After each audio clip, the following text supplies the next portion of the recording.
Gloire à toi, ô Dieu.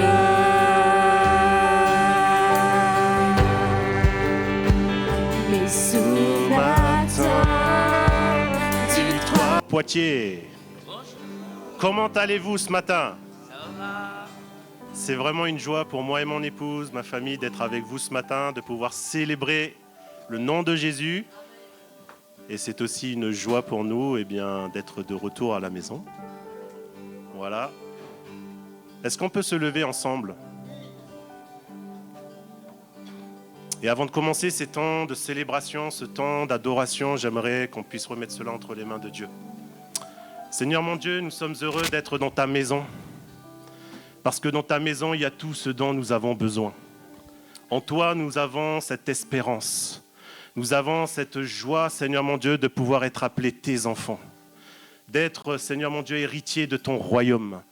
Parce que tu as transformé nos vies. Et ce matin, on veut, Seigneur mon Dieu, focaliser nos regards sur ta personne. Parce que oui, tu es ce Dieu merveilleux. Ce Dieu qui ne change pas.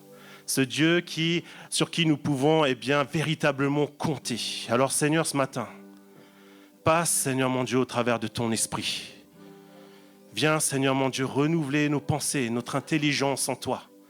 Et je te prie pour que vraiment ta parole aussi puisse être une nourriture pour notre âme Seigneur mon Dieu. À toi seul soit toute la gloire dans le nom de Jésus. Amen. Amen. Nous voulons déclarer ensemble que le nom de Dieu, le nom de Jésus est le nom le plus merveilleux, le plus glorieux qu'on connaît. Alléluia.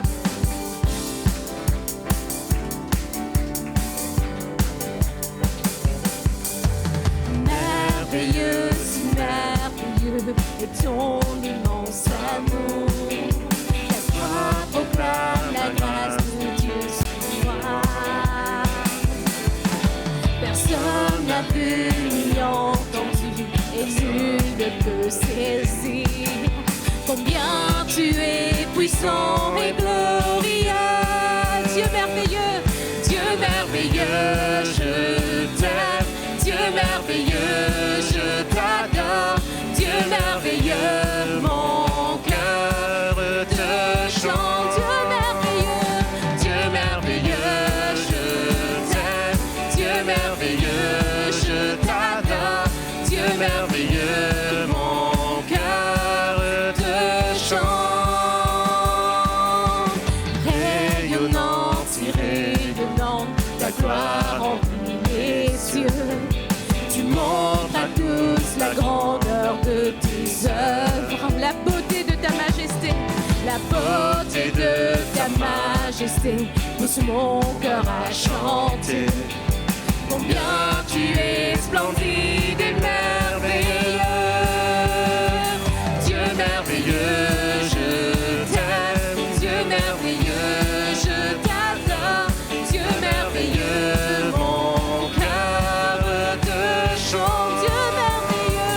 Dieu merveilleux, je t'aime. Dieu merveilleux, je t'adore. Dieu merveilleux, mon cœur te chante.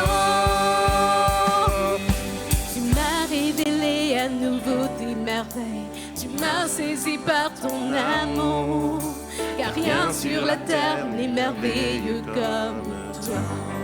Tu m'as révélé à nouveau tes merveilles. Tu m'as révélé à nouveau tes merveilles. Tu m'as saisi par ton amour.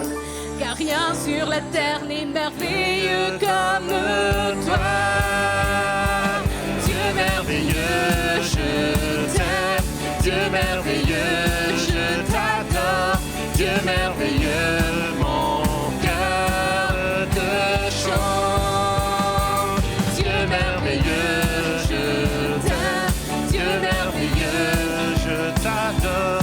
Dieu merveilleux, mon cœur te chante. Dieu merveilleux, je t'aime. Dieu merveilleux, je t'adore. Dieu merveilleux, mon cœur te chante. Oui, Seigneur, nous voulons te célébrer, Seigneur mon Dieu, mon roi. Acclamer ton nom, Seigneur mon Dieu, mon roi, parce que toi seul es digne d'être élevé, d'être célébré, d'être chanté, Seigneur mon Dieu, mon roi. Et oui, Seigneur Jésus, ton nom est digne, ton nom seul est digne de recevoir la reconnaissance de notre cœur, Seigneur mon Dieu. Et c'est ce que nous voulons faire ce matin, t'offrir ce culte d'adoration, Seigneur mon Dieu, mon roi. Alléluia, Jésus.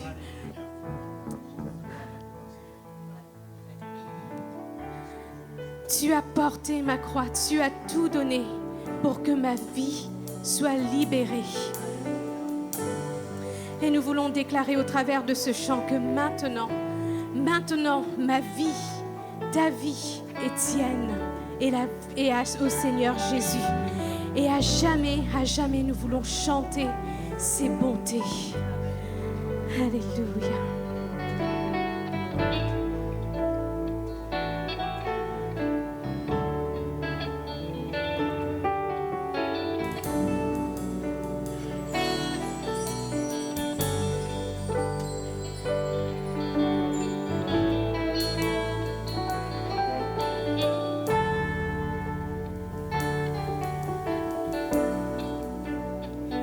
Tu as porté ma croix, tu as tout donné pour que je sois libérée.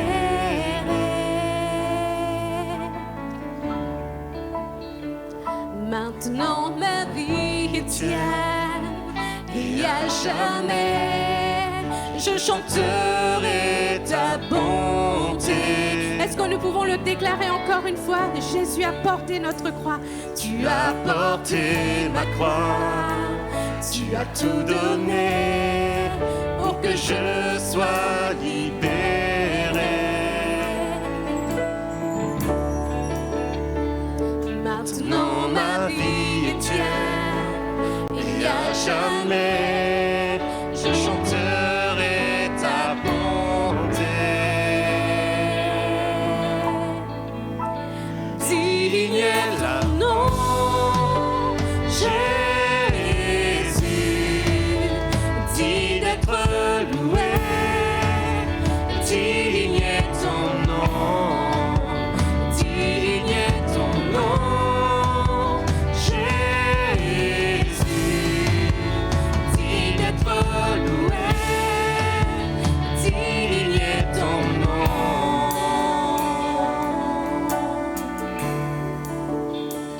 Ma honte fut enlevée, tu m'émerveilles par ton amour indéniable.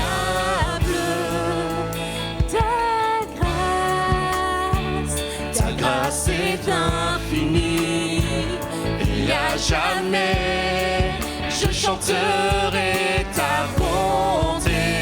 Digne est ton nom, Jésus, digne d'être loué, digne est ton nom, digne est ton nom, Jésus,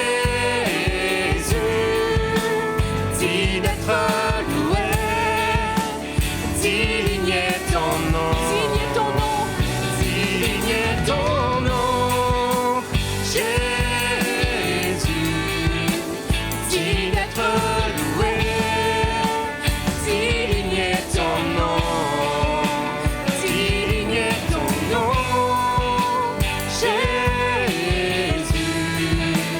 digne d'être loué, digne est ton nom.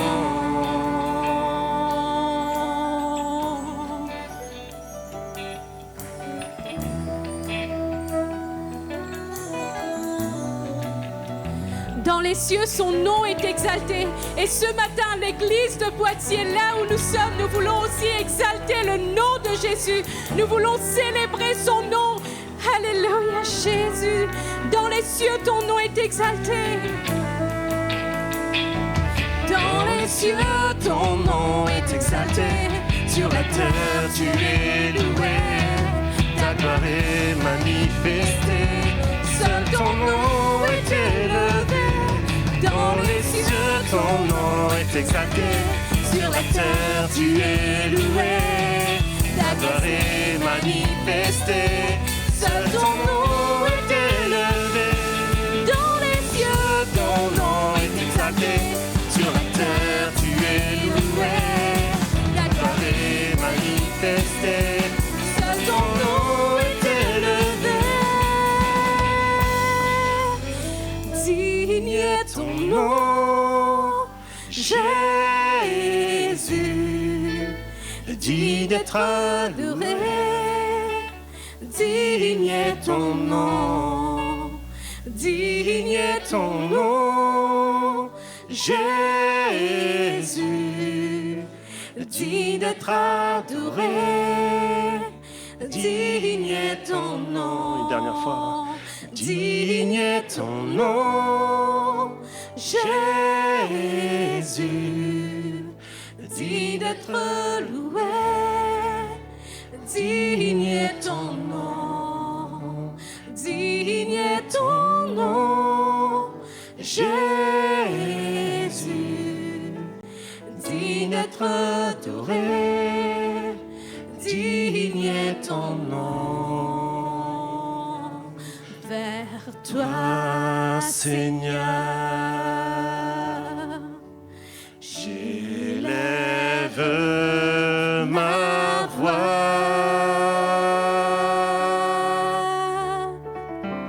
pour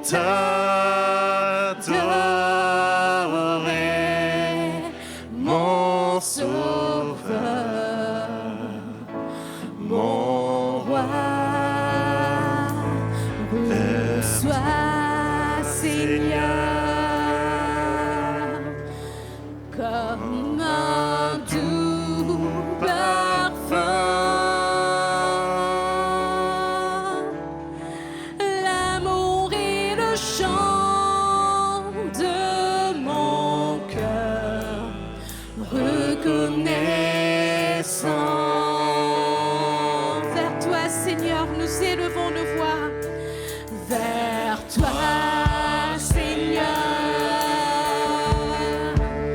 j'élève Ma voix pour te louer, Jésus, pour t'adorer, mon Sauveur, mon roi. Reçois, Seigneur,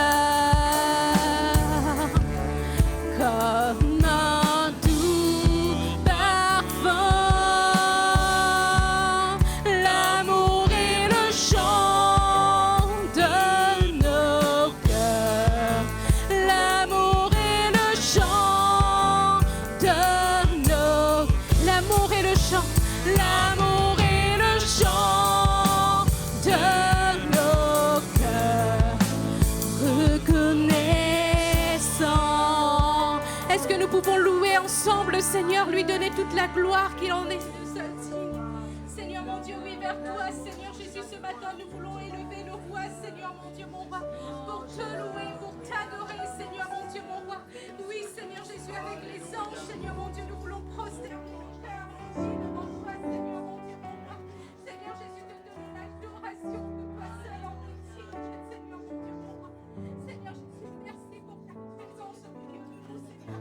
Nous ne sommes pas dignes, Seigneur Jésus, mais tu es venu jusqu'à nous, Seigneur mon Dieu, mon roi, pour nous racheter, Seigneur, pour nous consoler, pour nous relever, Seigneur mon Dieu.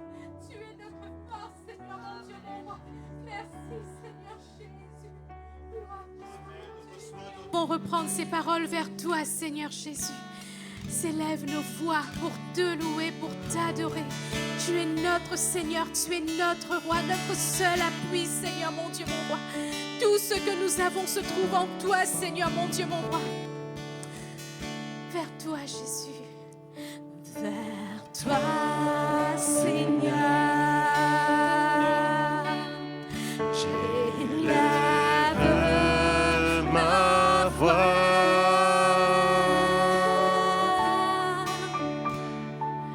pour t'adorer, mon Sauveur,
combien Dieu est grand, et tous verront combien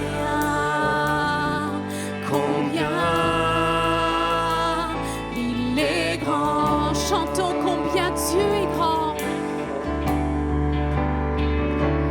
Combien Dieu est grand. chantons tous combien Dieu est grand, et tous verront combien il est grand.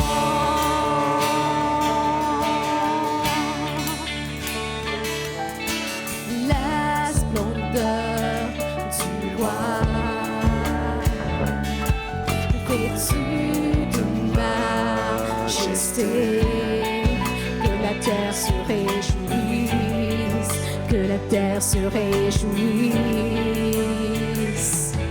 revêtu de lumière,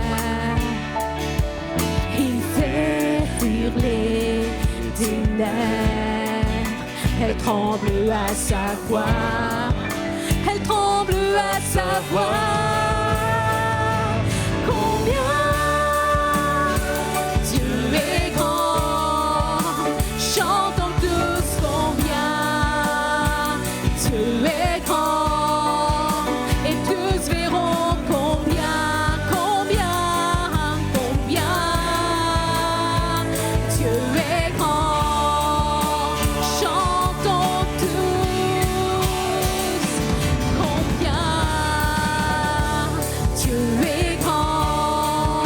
Chantons tous combien Dieu est grand, et tous verront combien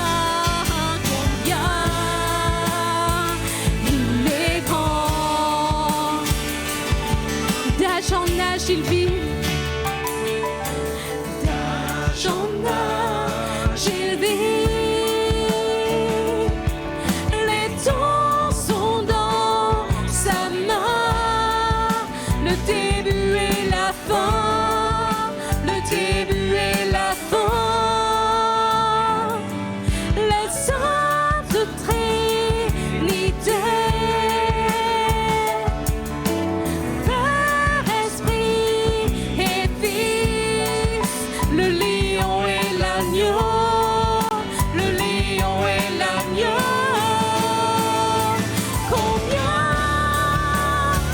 Dieu est grand, chantons tous combien Dieu est grand, et tous verront combien Dieu est grand.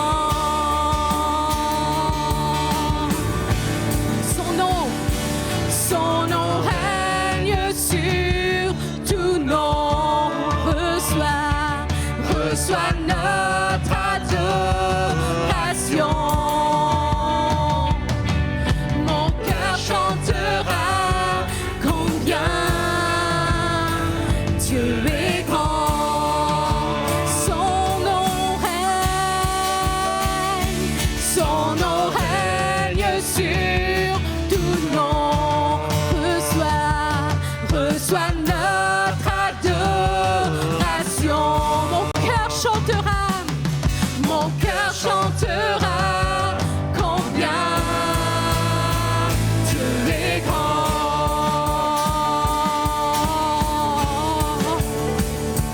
Combien Dieu est grand. Chantons tous combien Dieu est grand, et tous verront combien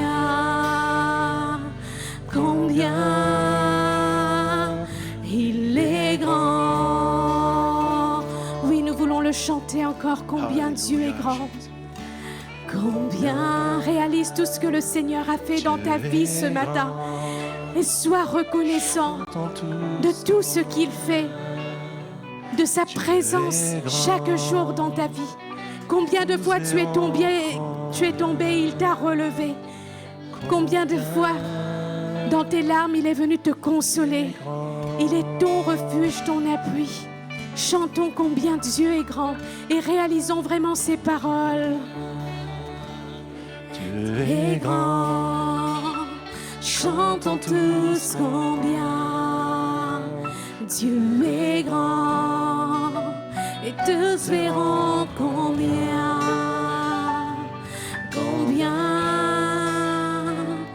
il est grand. Alléluia Jésus. Alléluia Jésus. À toi seul soit toute la gloire, Seigneur mon Dieu. C'est vrai que tu règnes au-dessus de toutes choses. Et ton nom, Seigneur mon Dieu, est puissant. Ton nom, Seigneur mon Dieu, donne la vie. Ton nom donne l'espoir. Ton nom guérit. Ton nom délivre encore aujourd'hui. Et ce matin, c'est le nom de Jésus que nous voulons acclamer, que nous voulons proclamer encore dans nos vies. Parce que, Seigneur mon Dieu, tu règnes en Maître et Sauveur. Alors sois glorifié, Seigneur Jésus. Sois magnifié, sois exalté. Reçois, Seigneur mon Dieu, la reconnaissance de nos cœurs ce matin. Oui, à toi seul soit toute la gloire parce que tu es grand. Amen.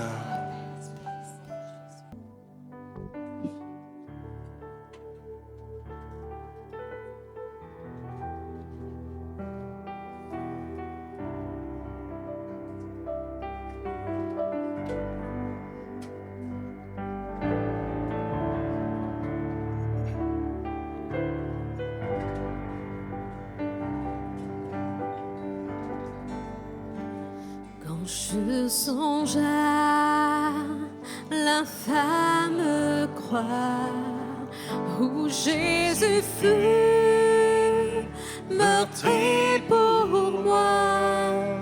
Je vois ses mains, ses pieds percés, mon sauveur au bois attaché. Son corps lié, de larmes trempées, dans le tombeau fut déposé, l'entrée scellée d'une lourde pierre. Oui, Jésus seul est délaissé.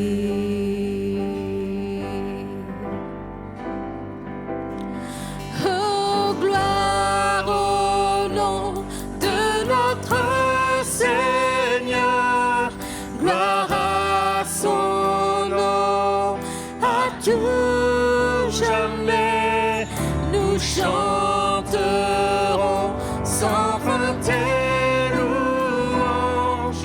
Oh, gloire à toi, oh Dieu.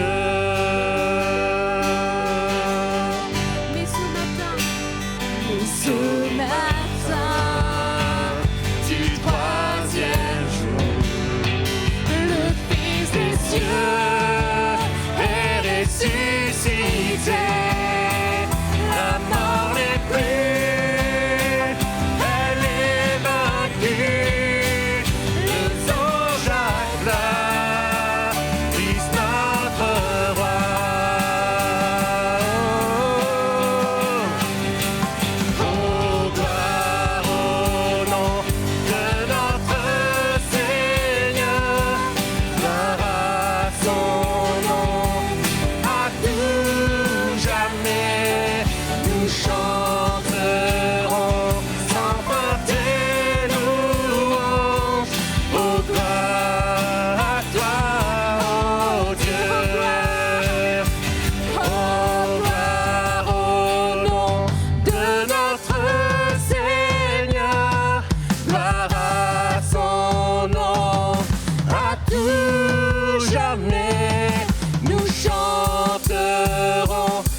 Ce matin que Jésus revient, qu'il reviendra bientôt. La parole nous dit que son retour est proche et là où il nous emmènera avec lui, il n'y aura plus de pleurs, il n'y aura plus de douleur. Nous serons dans la joie éternelle pour adorer le nom de notre notre Sauveur Jésus-Christ. Alors que vraiment ce matin, nous ayons cette ferme assurance qu'il reviendra nous prendre avec lui.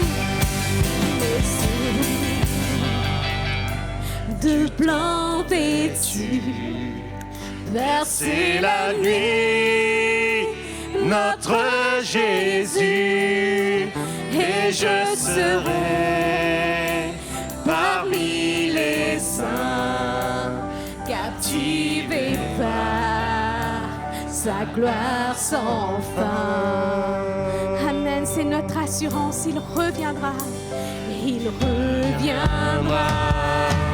De blanc vêtu, verser la nuit, notre Jésus, et je serai parmi les saints, captivé par sa gloire sans fin. Oh, gloire au nom de notre Seigneur, gloire à son nom, à tout jamais, nous chanterons sans fin tes louanges. Oh, gloire à toi, oh Dieu. chantons la gloire de Dieu. Oh, gloire au nom de notre Seigneur, gloire à son nom, à tout jamais, nous chanterons sans fin tes louanges. Oh, gloire à toi, oh Dieu. Oh, gloire au nom de notre Seigneur, gloire à son nom, à tout jamais, nous chanterons sans fin tes louanges. Oh, gloire à toi, oh Dieu. Oh, gloire à toi, oh Dieu. Oh, gloire à toi, oh Dieu. Béni soit ton nom, À toi la Seigneur gloire, Jésus. À toi la louange, Seigneur mon Dieu. Alléluia. Béni sois-tu, Seigneur. Alléluia. Merci, Seigneur Jésus. Merci, Seigneur, pour toutes les promesses. Il nous a fait tant de promesses dans sa parole.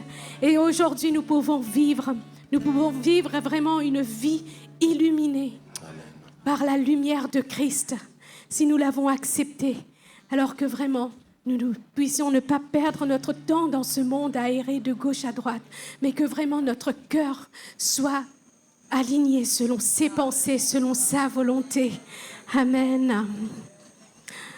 Nous allons avoir maintenant le temps de nos offrandes. Il y a 2 troncs aujourd'hui. Le tronc pour le local, pour les offrandes, et le tronc pour le local. Je pense qu'il faudrait qu'on se rappelle. Le premier dimanche, c'est le tronc pour le local. Le deuxième dimanche, c'est pour les œuvres du local. Je pense qu'on Ouais.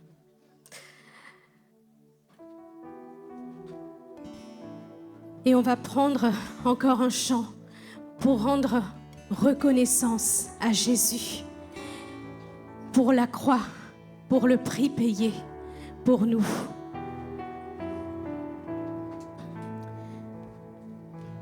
Il n'a pas attendu que nous puissions aller vers lui, mais c'est Jésus qui est venu vers nous, qui a livré sa vie à la croix pour chacun de nous. Il nous a aimés le premier. Tu n'as pas attendu que je vienne à toi, mais tu as revêtu notre humanité. Tu n'as pas attendu que je crie vers toi. C'est toi qui m'as appelé le premier. Reçois ma reconnaissance. Jésus, ma reconnaissance pour la croix, ma reconnaissance, Jésus, pour ta venue, ton amour, ton salut, ma reconnaissance, Jésus, ma reconnaissance pour la croix, ma reconnaissance, Jésus, pour ta venue, ton amour, ton salut.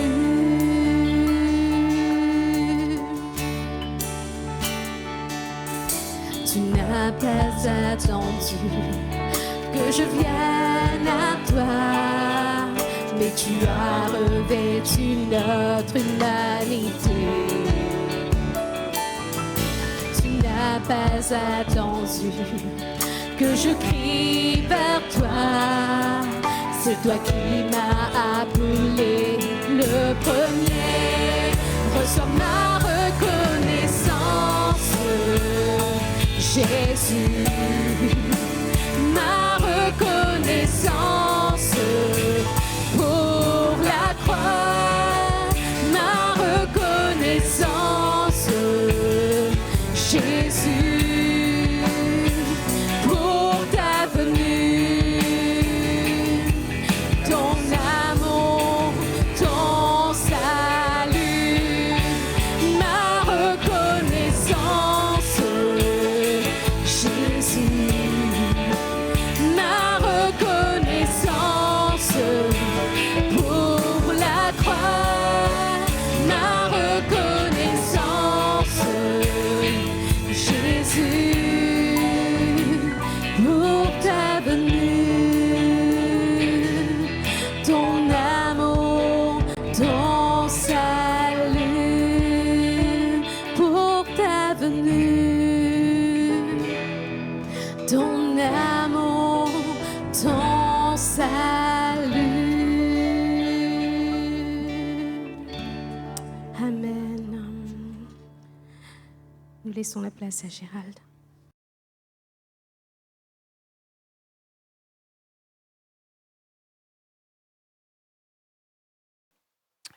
L'éthique chrétienne. Qu'est-ce que c'est que l'éthique chrétienne?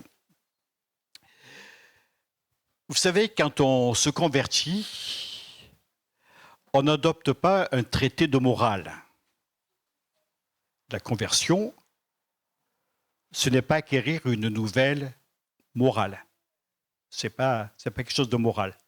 Ça peut générer une manière de vivre, on le verra ensemble dans quelques instants, mais vous pouvez être quelqu'un de très très très bien si vous ne commencez pas par le commencement qui est de rencontrer Dieu et d'avoir avec lui une expérience de foi et de salut, eh bien, vous ne rentrez pas dans un processus de conversion. Et quand on rencontre Dieu, là va commencer ce processus de changement. Vous allez me dire, oui, mon mari devra entendre ça parce que lui, il en a bien besoin. Moi, non. Parce que je suis quelqu'un de bien. Vous dites peut-être, ma femme, écoute bien ce que va dire le pasteur ce matin, ça te concerne en premier lieu. Non, ça nous concerne tous. La rencontre avec Dieu doit nous changer et doit nous transformer. Et ainsi, on rentre dans des principes moraux avec de nouvelles aspirations, de nouveaux fonctionnements qu'on appelle l'éthique. Alors, l'éthique, c'est quoi? Par exemple, un médecin, j'espère ne pas me tromper en disant ça, donc je pense que les tout bibles de l'Église ne me tromperont pas dessus à la fin du culte si je me trompe. Un médecin est tenu à une certaine éthique, c'est-à-dire qu'il ne peut pas divulguer, par exemple, le secret professionnel. Ça fait partie de son fonctionnement. Si vous êtes employé dans une entreprise, dans une association, n'importe quoi, vous êtes lié au secret professionnel. Donc, c'est ce qu'on appelle l'éthique professionnelle. Et de même, dans l'Église, nous avons un fonctionnement. Alors, vous avez le droit de dire ce qui se passe, hein, surtout tout ce qui se passe de bien. Ouais, ils viennent à mon église, c'est trop bien, ils sont sympas là-bas. Le pasteur, il me fait marrer, etc. Ouais, vous avez le droit de dire. C'est pas gênant. L'éthique chrétienne, donc, c'est un ensemble de principes qui viennent de la foi chrétienne et qui dirigent notre conduite. Souvent, on se dit, ouais, moi, je ne veux pas devenir chrétien parce que les chrétiens, ils ne peuvent plus fumer. Oh, les malheureux. Ils ne peuvent plus boire. Oh, les malheureux. Ils ne peuvent plus faire la grande vie. Moi, je me souviens d'une grande conversation philosophique avec quelqu'un que je connaissais. Il disait, tu as fait quoi ce week-end? Je disais, j'étais à l'église. Le dimanche matin, j'étais au culte. Et le dimanche après-midi, j'étais à une réunion aussi. Et puis, on a terminé avec mes copains, etc. Oh là là, tu t'es enfermé toute la journée. Je dis, ouais, mais c'est un choix que j'ai fait, quoi. Elle dit, moi, j'étais dans un bar. Ça a commencé le vendredi soir. Et on a bu. Jusqu'à hier soir. Bon, ce matin, je n'ai pas les yeux en face des trous, mais on a passé notre week-end à boire. Je dis, mais vous étiez nombreux, on était 2. Ah ouais. C'est beau la vie. Hein. Il me dit, mais finalement, tu ne vis pas. Tu t'enfermes. Ben oui, mais oui. Non, je ne vis pas, mais je suis pleinement heureux. Et je trouvais que mon sort était quand même plus enviable que le sien, de passer son temps à picoler, boire, fumer, refaire un monde qui, de toute façon, n'était pas prêt de changer. Je crois que la vie chrétienne nous amène dans d'autres relations, d'autres comportements, d'autres manières de faire. Dire, oui, mais si je suis chrétien, je ne peux plus fumer. Ah bon? C'est écrit où ça? Par contre, moi, je vous conseille de ne pas fumer. Avec Karina, quand on a amené notre amie coréenne Tiang à la gare, on attendait devant le TGV. On n'a pas le droit d'aller sur le quai, mais on a usurpé le droit. Il y avait 2 dames qui fumaient juste à l'entrée de la porte où nos amis étaient rentrés dans le TGV. Là. C'est marrant. J'avais l'impression... Le TGV, vous savez, ça ne fume pas. Hein. C'est électrique. Mais alors, qu'est-ce qu'il y avait comme fumée? Et quand vous ne fumez pas, vous ne pouvez pas savoir... Enfin, si, vous savez, comme c'est désagréable de sentir cette espèce d'odeur tenace qui vient sur vous, sur vos vêtements, tout ça. Ah, bien sûr, elles étaient dehors. Elles étaient dehors, donc légalement, elles avaient le droit de fumer. Mais je vous assure que ce n'est pas agréable du tout. Alors, si vous fumez, pas de souci, ce sont vos poumons, etc. Regardez un paquet de cigarettes, c'est fascinant de voir la description, etc. Donc, la vie chrétienne n'est pas une suite de permissions ou d'interdictions. La vie chrétienne, c'est une relation avec Dieu. Alors, il est certain que la Bible n'envisage pas tous les scénarios de fonctionnement, parce qu'il y en a pas mal quand même qui existent. Mais ce n'est pas parce que la Bible n'en parle pas que c'est bon pour notre santé, que c'est bon pour notre morale, que c'est bon pour nos relations avec les autres.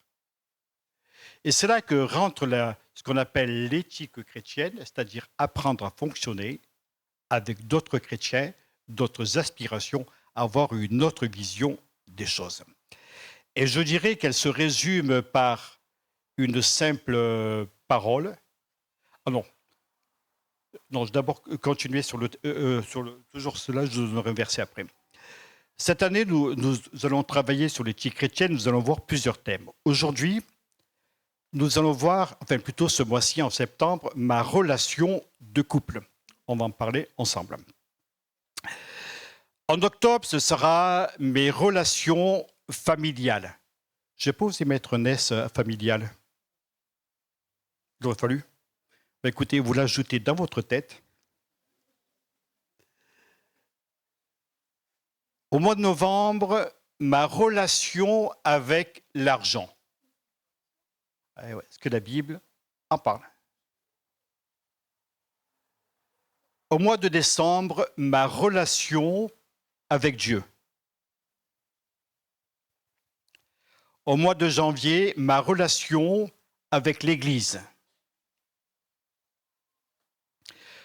Au mois de février, ma relation avec les autres. Et au mois de mars, ma relation avec moi-même. Voilà, donc tous les mois, j'ai proposé à mes collaborateurs que nous travaillions un thème d'éthique. Mais ce mois-ci, ça sera donc ma relation de couple, mes relations familiales, avec un S familial, ma relation avec l'argent. Je crois qu'il y a beaucoup de choses à dire. Ma relation avec Dieu, ma relation avec l'Église, ma relation avec les autres, ma relation avec moi-même. Et tout cela donc, va nous conduire dans une autre perspective, apprendre aussi à gérer nos émotions, nos relations et aussi notre contact avec notre Seigneur. Alors, l'éthique chrétienne pourrait se résumer par ces mots. Alors, vous voyez, j'ai mis les points de suspension à la fin parce qu'il faudra qu'on ait d'autres idées. Qu'est-ce que c'est que l'éthique chrétienne? Elle pourrait se résumer par ce simple verset des Colossiens. Si donc vous êtes ressuscités avec Christ, cherchez les choses d'en haut où Christ est assis à la droite de Dieu. Affectionnez-vous aux choses d'en haut et non à celles qui sont sur la terre, car vous êtes morts et votre vie est cachée avec Christ en Dieu. Quand Christ, votre vie, paraîtra, alors vous paraîtrez aussi avec lui dans la gloire. Faites donc mourir les membres qui sont sur la terre, l'impudicité, l'impureté, les passions, les mauvais désirs et la soif de posséder, qui est une idolâtrie. Cela se trouve dans les Colossiens, chapitre 3, versets 1 à 6. Et je trouve que nous avons là résumé, d'une certaine manière, si vous voulez, toute la perspective d'une éthique chrétienne, d'une relation dans notre couple, notre famille, mais également avec nos proches, notre Église, etc., etc. Bien plus qu'une chose à faire ou ne pas faire, la Bible nous donne des instructions précises sur la manière dont nous devons gérer nos relations. Il est certain que c'est très compliqué. Nous sommes des êtres humains uniques chacun, très différents, très particuliers, et parfois c'est très compliqué de nous entendre même avec notre mari, notre femme, nos enfants, tous ceux qui sont autour de nous. Et l'éthique chrétienne va nous aider dans ce domaine-là. J'aimerais vous citer un texte de Romains, chapitre 6, verset 4. Non, il n'est pas encore. Nous avons été ensevelis avec lui par le baptême en sa mort, afin que, comme Christ est ressuscité des morts par la gloire du Père, nous aussi, nous marchions en nouveauté de vie. Et puis ce texte de Philippiens, ces choses qui étaient pour moi des gains, je les ai regardées comme une perte à cause de Christ. Et même je regarde toutes choses comme une perte à cause de l'excellence de la connaissance de Jésus-Christ, mon Seigneur, pour lequel j'ai renoncé à tout. Et je le regarde comme de la boue, afin de gagner Christ et de le connaître dans la puissance de sa résurrection. Voilà le programme qui nous attend. Et simplement pour conclure ce premier volet, si vous voulez, pour la présentation de ce qu'est l'éthique chrétienne, eh bien, je dirais, si je peux résumer ainsi, c'est l'art de vivre selon Dieu. On va apprendre à vivre d'une autre manière, selon le Seigneur, selon la parole de Dieu. Alors aujourd'hui, je vais vous conduire un peu plus loin et vous parler du mariage. Je dis, oui, mais nous, ça ne nous regarde pas tous. Alors, les enfants, je sais que ça ne vous regarde pas encore. Rassurez-vous, dans quelques temps, vous irez à l'école du dimanche. Mais pourtant, c'est peut-être pas si mal que ça, que vous sachiez. Ça va vous permettre peut-être de dire à vos parents, là, voilà, vous avez compris. Alors, on va voir une leçon, l'éthique chrétienne et le couple. Matthieu chapitre 19, verset 6 nous dit ceci. Ainsi, lorsqu'il est parlé de l'homme et de la femme, ainsi ils ne sont plus deux, mais ils sont une seule chair. Alors, si vous avez l'avantage d'avoir votre femme à côté de vous, moi je ne l'ai même pas, vous voyez, je l'ai laissé en bas, eh bien vous la pincez très fort, ou votre mari, vous le pincez très fort, de manière qu'il sache que vous êtes là. C'est bon. Si vous fréquentez un garçon ou une fille de l'église, pincez-le, pince-mi, pince-moi, pincez-le pour lui montrer que vous êtes là, ou bien que lui sache que vous êtes là. Je crois que Dieu aime les engagements qui sont durables. Et quand le Seigneur nous fait une promesse, il tient sa promesse. Amen. Il ne fait pas des promesses en l'air, mais il tient ses promesses. La Bible déclare que les promesses de Dieu sont oui et amen. Il tient toujours ses promesses. Et la fidélité est un trait essentiel du caractère divin. Alors, ce n'est pas étonnant que le Seigneur nous voit vivre dans les mêmes perspectives et qu'il attend de nous, de chacun de nous, quand nous sommes mariés, de respecter notre mari, de respecter notre femme et d'être fidèles dans notre engagement, de tenir nos promesses. Alors, avec Hélène, maintenant, j'ose un peu parler de la stabilité du mariage et de la longévité du couple. On vient de faire nos 51 ans de mariage. L'année dernière, c'était 50 ans. Vous vous rappelez, on a fait la teuf ensemble. Si vous n'étiez pas là, vous avez loupé quelque chose. On vous prévient, la prochaine fois, ça sera pour nos 60 ans de mariage. Alors, si vous voulez y être, ben vous restez. On vous invitera quand même, parce que si vous êtes sympa. Pour qu'un mariage tienne, il faut avoir un véritable engagement. Et quand un homme et une femme se rencontrent et se marient, ils vont passer le reste de leur vie, 24 heures sur 24, 365 jours par an, et ça, jusqu'à ce que la mort s'en suive. Et nous devenons une seule chair. Et vouloir détruire ce lien, c'est dommage. Je dirais, c'est comme détruire la séparation entre deux siamois, par exemple. Vous imaginez un siamois a le cerveau, l'autre a le cœur. Comment voulez-vous séparer? C'est impossible. Il y a forcément un drame. Et il est certain qu'à partir du moment où il y a rupture, il y a drame. À cause des enfants, à cause de l'environnement, parfois c'est souvent très, très, très difficile.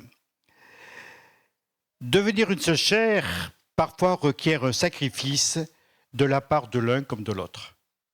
Mais ce n'est pas pour ça qu'il faut galérer comme des malades. J'expliquais à quelqu'un hier que j'ai une de mes sœurs qui s'est mariée avec un chrétien et pendant 9 ans, elle est restée avec lui et elle était battue.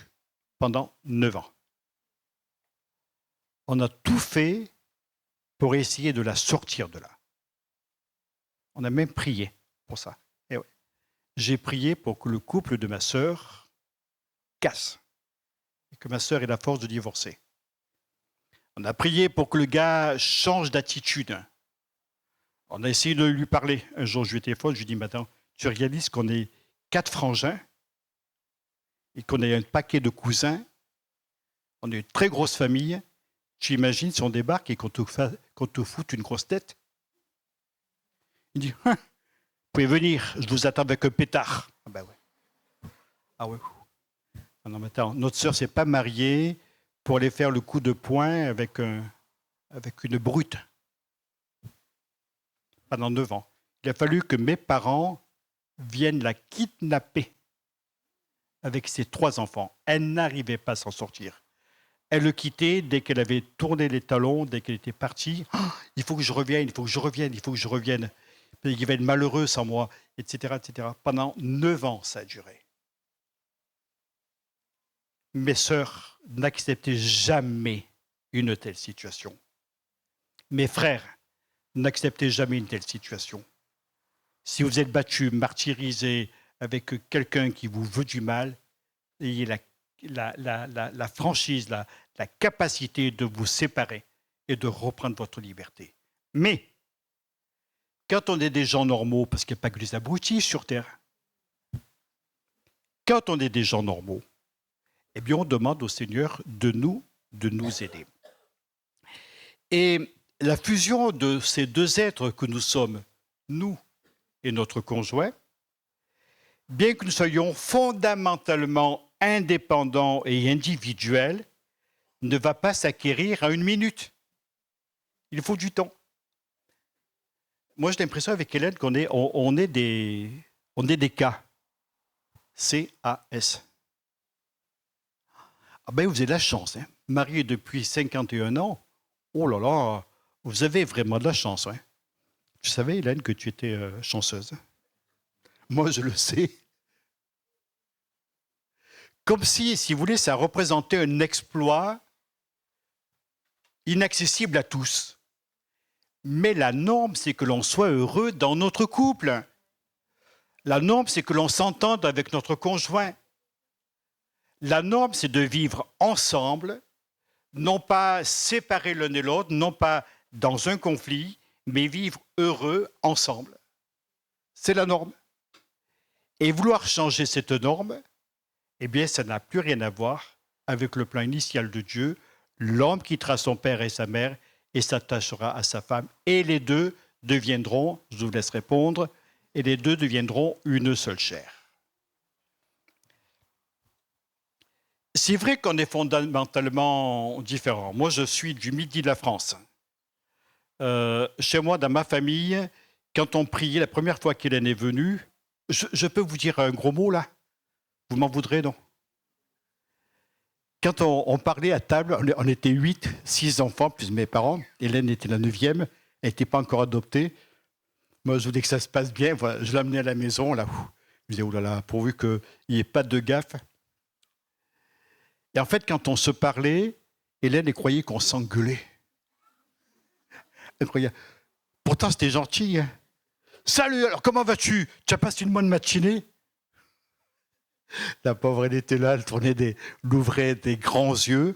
En plus, comme on était des méridionaux, ça partait très vite, etc., etc. Ça montait en flèche. Elle, c'était une Parisienne bien rangée. Une maison de filles, il n'y avait que des filles dans cette maison. Et avec un garçon qui avait même un papa pasteur, une maman femme de pasteur, des gens tranquilles, des gens sympas et tout ça. Et nous, ça, voilà. Ça gueulait, ça bougeait.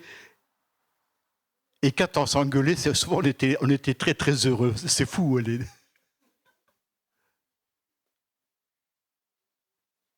Bien différent. Pourquoi on s'est entendu? Parce qu'on s'est engagé et on a respecté notre engagement. Ouais, mais Gérald et Hélène, vous n'avez jamais eu de difficultés. Non, non, non. Vous croyez ça? Si vous croyez ça, levez la main.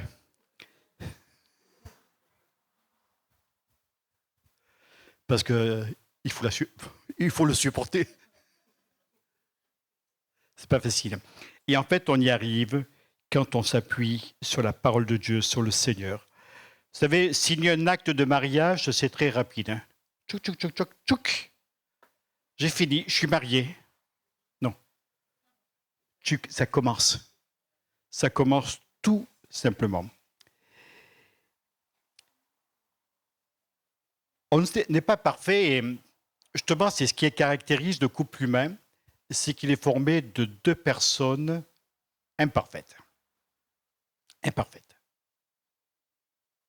Vous diriez, quel est le défaut principal d'Hélène? Je serais très embêté. C'est pourquoi?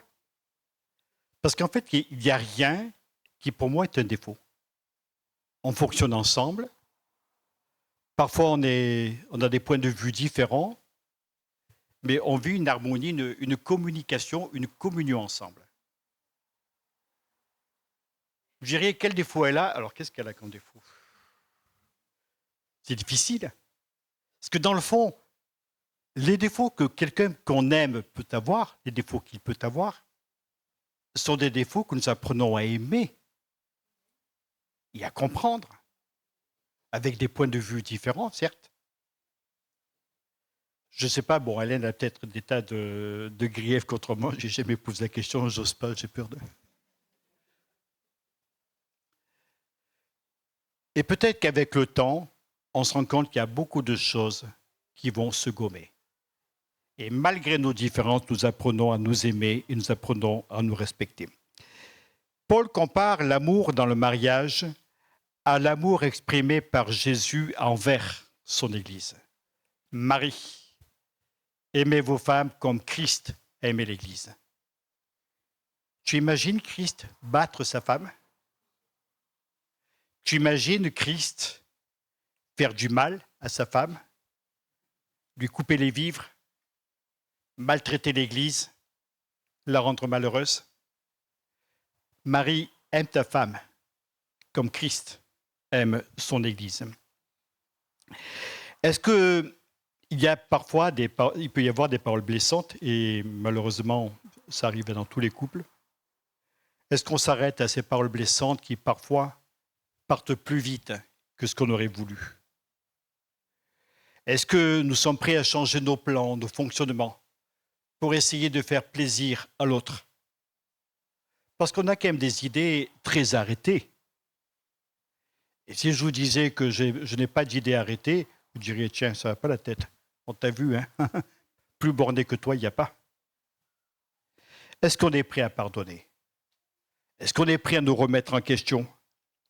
Et quand Jésus nous dit, tu dois aimer ton prochain comme toi-même, qu'est-ce qui est le plus proche que la personne qui dort dans le même lit que nous, qui habite sous le même toit que nous, et avec qui nous partageons le même pain tous les jours? Qui est le plus proche? Est-ce que le plus proche n'est pas la personne avec qui je vis? Est-ce que c'est le papou, de l'autre côté de la terre, là, en Papouasie, en Nouvelle-Guinée? Est-ce que c'est lui, mon prochain? Oui, c'est mon prochain. Mais mon prochain, par définition, c'est quand même celui qui est proche, qui est là, à mes côtés. La deuxième clé pour un mariage réussi après l'engagement, c'est la communication. La communication n'est pas simplement d'exprimer ou l'art d'exprimer des paroles que l'on ressent, des mots, enfin des émotions que l'on ressent, les exprimer par des paroles. C'est aussi savoir écouter l'autre sans l'interrompre ou lui suggérer nos pensées. Et ça, c'est difficile, ça s'apprend, c'est pas inné. On arrive, on a une idée très arrêtée, voilà, et puis bon, on veut absolument l'imposer, et puis etc. Non. Apprendre à écouter ce que dit l'autre. Excusez-moi, vous avez combien d'oreilles chacun? Deux. Est-ce qu'il y a des gens qui n'ont qu'une seule oreille? Nos oreilles nous servent à entendre. Vous avez combien de langues? Peut-être plusieurs, hein, des fois. On n'a qu'une seule langue. 2 oreilles, une langue. Et nos 2 oreilles nous servent à écouter. Notre langue sert à parler. N'essayons pas de parler 2 fois plus que ce que nous écoutons. Apprenons à comprendre, à entendre, à comprendre et réaliser. C'est Freud qui dit ceci. Un homme qui souffre d'un mal de dents ne peut pas exprimer son amour. Pourquoi? Il pense à quoi? Il pense à ses dents. Et parce qu'il a mal aux dents, il est incapable de dire à sa femme « je t'aime » ou bien autre chose. « Ça va chérie, j'ai mal. Est-ce que tu m'aimes? Oh, j'ai mal aux dents. » Bon, c'est vrai que mal de dents, mal d'amour, paraît-il, mais bon. Un homme qui a mal aux dents ne peut pas exprimer son amour. Sa rage de dents l'empêche de penser à quoi que ce soit d'autre. Alors c'est vrai que l'homme et la femme sont totalement différents, et quand il s'agit de communiquer, je vous assure qu'une femme ne communique pas comme un homme et un homme ne communique pas comme une femme. Et heureusement. Heureusement. Parce que si on communiquait pareil, vous savez, bon, je vais vous faire un petit cours de musique. En musique, par exemple, si vous mettez au piano ou au synthé, par définition, ce sont des instruments qui sont justes. Quelle que soit la note que vous allez faire, les notes sont justes. Elles peuvent être disharmonieuses, mais elles ne sont pas fausses. Par contre, si vous avez des enfants qui vous ramènent des petits pipeaux, vous savez, à l'école, ils reviennent avec leurs petits pipeaux.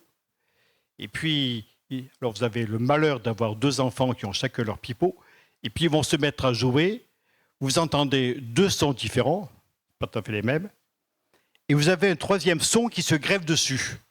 C'est une harmonique, parce que les instruments sont faux.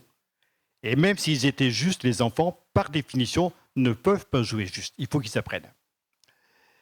En musique, vous avez ce qu'on appelle une ligne mélodique. C'est une ligne que nous chantons, par exemple, le dimanche matin. Et puis, il y a ce qu'on appelle l'harmonie. C'est un ensemble d'accords, de notes qui vont compléter l'harmonie et vont la mettre en évidence. Quand vous écoutez une chorale, vous écoutez plusieurs voix ensemble. Parfois, par exemple, vous avez 4 voix de prévues. Parfois, il peut vous en avoir une 5e ou une 6e qui ne sont pas forcément prévues sur la partition. Elles sont imaginées. Et là, ça devient faux. Dans un couple, ce qui est beau, c'est que nous sommes harmonisés parce que nous avons des sons de voix différents. Et ce qui forme l'accord du couple, c'est justement cette justesse entre l'un et l'autre, même si on est différent. Je suis content qu'Hélène soit tout à fait différente de moi. Vous savez, si elle me ressemblait, je crois que je ne la supporterais pas. Parce que souvent, on se dit, tiens, j'aimerais que mon conjoint soit comme moi. D'ailleurs, j'ai le devoir de le changer. Excusez-moi, mais de quel droit vous voulez changer quelqu'un? Le jour où vous avez choisi votre mari, votre femme, vous l'avez accepté tel qu'il était, le deal n'était pas de le transformer à votre image. Éventuellement, vous pouvez l'aider à se transformer à l'image de Christ, mais il n'est pas destiné à être transformé à votre propre image, à votre ressemblance. Ce n'est pas biblique. Et je te remercie, Hélène, avec 50 ans de mariage, d'avoir tenu ferme et de ne pas être devenue une Gérald Reynaud. Et puis, je crois que tu peux me remercier de ne pas être devenu un Guillot, parce qu'elle s'appelle Guillot, voilà, en plus. Voilà. Alors, tout est une question de volonté, de patience. Et lorsqu'une discussion éclate, et il peut arriver que des disputes soient inévitables, eh bien, nous devons tout faire pour empêcher que la situation ne s'envenime. Apprenons à discuter du problème ensemble. Quelle que soit la direction prise par la discussion, terminons-la toujours par une affirmation de notre amour, même si on a 2 points de vue différents. Pourquoi se sentir agressé quand quelqu'un a un autre point de vue que le nôtre? Apprendre à accepter la différence. Et concluons toujours en affirmant que Dieu nous aidera à nous entendre de plus en plus. Alors, vivons en paix entre nous, et cherchons en tout temps à faire le bien entre nous. Et je vais terminer par une dernière pensée. Apprendre à faire des concessions. Ça, c'est difficile. Apprendre à faire des concessions. Vous aimez en faire des concessions? Pas trop, hein?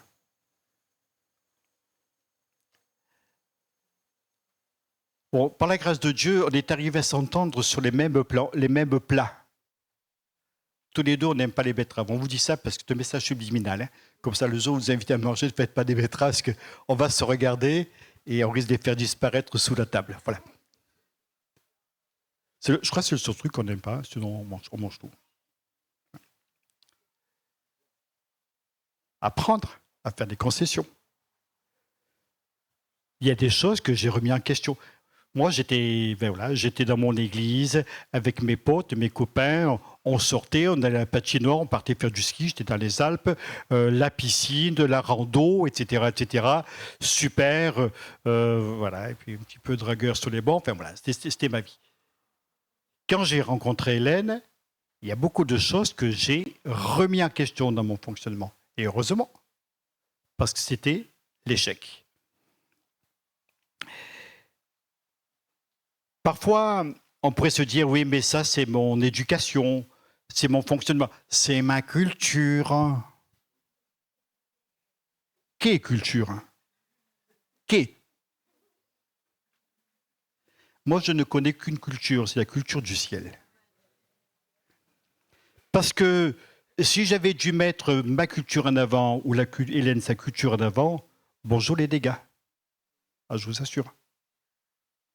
Ma famille, une famille de Calabrés, un grand-père communiste qui, pendant la guerre, fuyait la Gestapo. Voilà, ça, c'était ma famille. Le grand principe, quand on rencontre un policier, c'était de dire « mort aux vaches » et de partir en courant. Ben oui. Non, il y a longtemps que je ne le fais plus. C'était une culture débile qui ne sert à rien. Apprenons à donner ce que nous sommes, tel que nous sommes.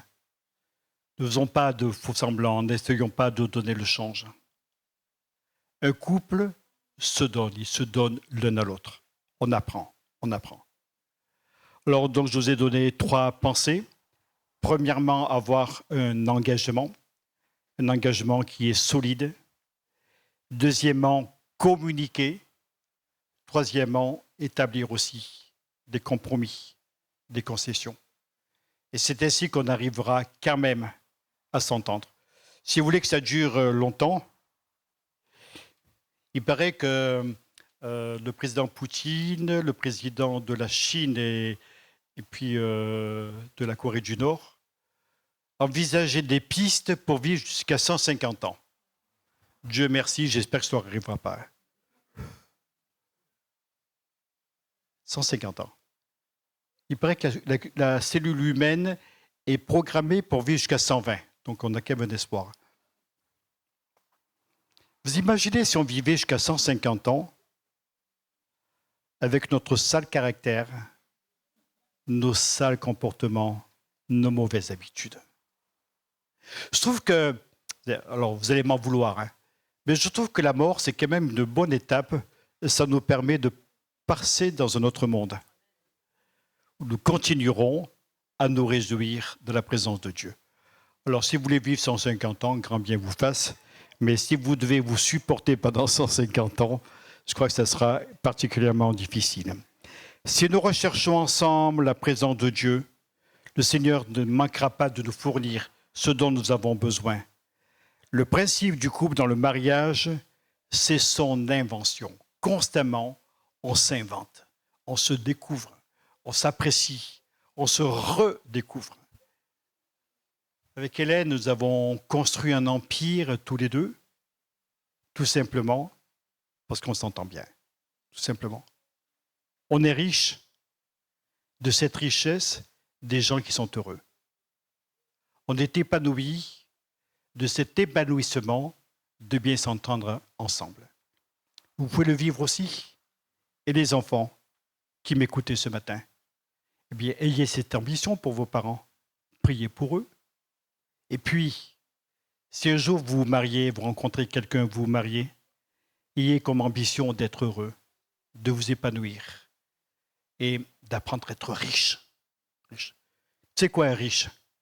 C'est quelqu'un qui a ce qu'il lui faut pour vivre. Hein. Je pensais il n'y a pas longtemps, là, parce que bon, j'ai toujours aimé les finances. Je disais, tiens, j'ai envie de faire de la crypto-monnaie. Ben, moi, je n'ai pas envie de perdre un petit doigt. Hein. Parce que les gars qui font la crypto-monnaie, on les enlève, on demande une rançon, et pour justifier la rançon, on envoie un bout de doigt, un bout d'oreille, un bout de... Non, mais ça n'a pas la tête. Moi, je veux vivre entier. Alléluia. Alors que Dieu nous aide les uns les autres à vivre une vie de couple épanouie. Donc nous continuerons ce mois-ci. Mardi, ce sera Pacom qui parlera à l'étude biblique. Alors, je ne sais pas ce que tu vas parler, mais moi je sais que je vais me réjouir. Et ensemble, on va se faire du bien parce qu'on veut progresser et avoir des couples forts. Et le mois prochain, la famille. Et après, l'argent. Qu'est-ce que tu vas nous dire sur l'argent? Préparez vos baskets, ça va marcher. On chante un petit dernier. Marie-Valérie Pacom, vous avez prévu quelque chose?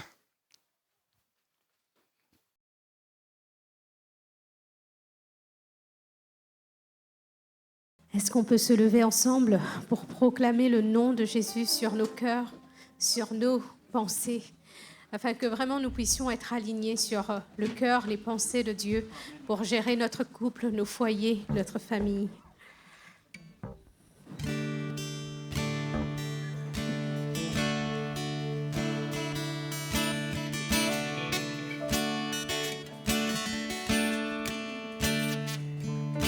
Je veux proclamer le nom de Jésus sur nos cœurs et sur chaque pensée, car je sais que La paix est dans ta présence, en toi Jésus. Je veux proclamer le nom de Jésus. Je veux proclamer le nom de Jésus jusqu'à ce que les chaînes soient brisées. Je crois que l'espoir et la liberté sont en Jésus.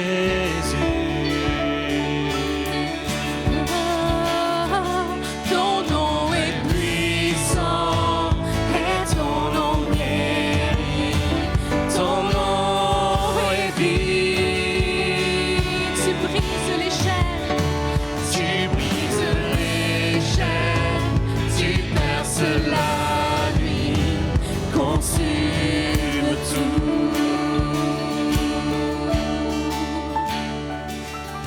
Je veux proclamer le nom de Jésus sur nos peurs et sur notre anxiété, sur les cœurs affligés par la dépression. Oui, oh Jésus. Oh, est puissant et ton nom guérit. Ton nom est vie, Jésus. Tu brises les chaînes, tu perces la nuit, consume tout. Ton nom est puissant. Ton nom est puissant et ton nom guérit. Ton nom est vie, Jésus. Tu brises les chaînes, tu perces la nuit, consume tout.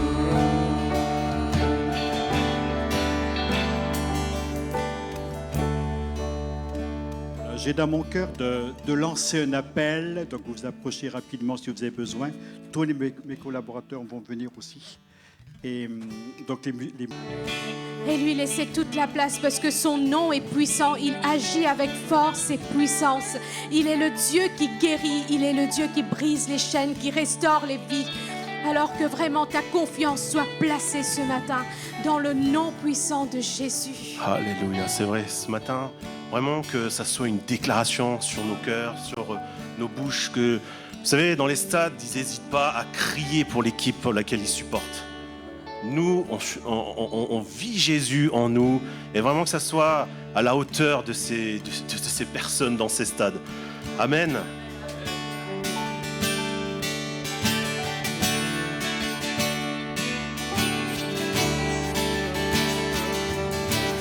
Je veux proclamer le nom de Jésus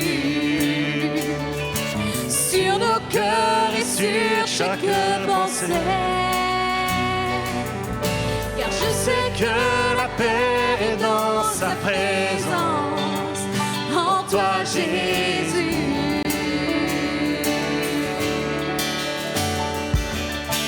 Je veux proclamer le nom de Jésus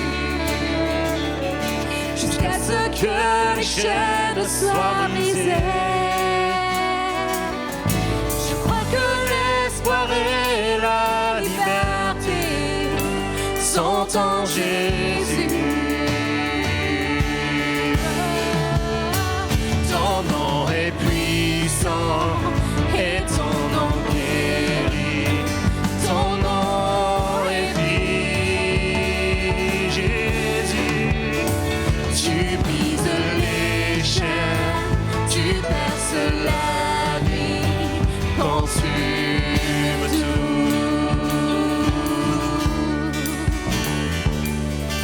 Je veux proclamer le nom de Jésus sur nos cœurs et sur notre anxiété, sur les cœurs affligés par la dépression. Oui, oh Jésus, je veux proclamer le nom de Jésus sur nos peurs. Je veux proclamer le nom de Jésus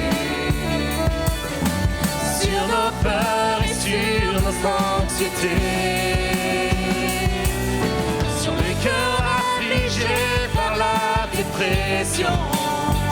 Oui, oh Jésus, ton nom est puissant et ton nom guérit. Ton nom est vie. Que les chaînes soient brisées ce matin.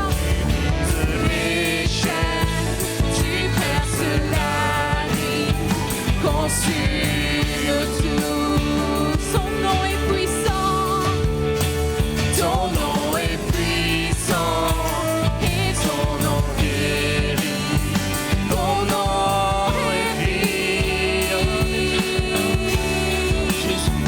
Tu brises les chaînes, tu perces la nuit, consume tout. Déclarons-le, déclarons-le sur les monts. Jésus dans nos rues, Jésus dans les ténèbres et sur tous nos ennemis. Jésus sur nos familles, Jésus sur nos familles. Proclamons son saint nom, Jésus. Déclarons-le sur les monts. Jésus dans nos rues, Jésus sur les ténèbres et sur tous les ennemis. Jésus sur nos familles, proclamons son saint nom, Jésus. Ton nom est puissant, ton nom est puissant et ton nom guérit. Ton nom est vie. Tu brises les chaînes, tu perces la nuit, consume tout. Ton nom est puissant, ton nom est puissant et ton nom guérit. Ton nom est vie. Tu brises les chaînes, tu perces la nuit, consume tout. Ton nom est puissant. Que vraiment vous puissiez saisir ce matin la main de Dieu. Ton nom est puissant et ton nom guérit. Saisis la guérison au nom de Jésus. Ton nom est vie. Saisis la délivrance au nom de Jésus. Tu perces la nuit, consume tout. Nous voulons le déclarer encore. Déclarons-le sur les monts. Jésus dans nos rues, Jésus dans les ténèbres et sur tous nos ennemis. Jésus sur nos familles, proclamons son saint nom. Jésus,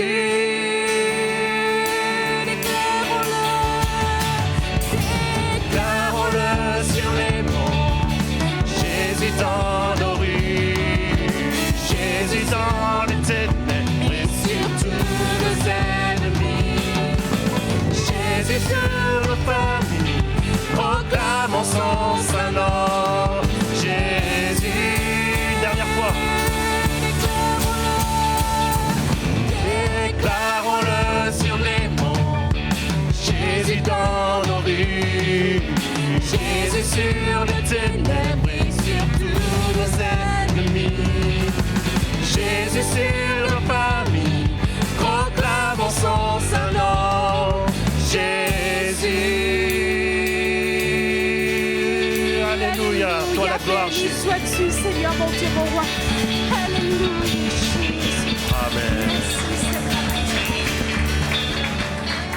Seigneur Jésus, nous voulons te bénir, Seigneur mon Dieu, mon roi, te glorifier, Seigneur Jésus, parce que nous savons une chose, que quand nous plaçons notre confiance en toi, Seigneur, nous ne sommes jamais déçus, Seigneur mon Dieu.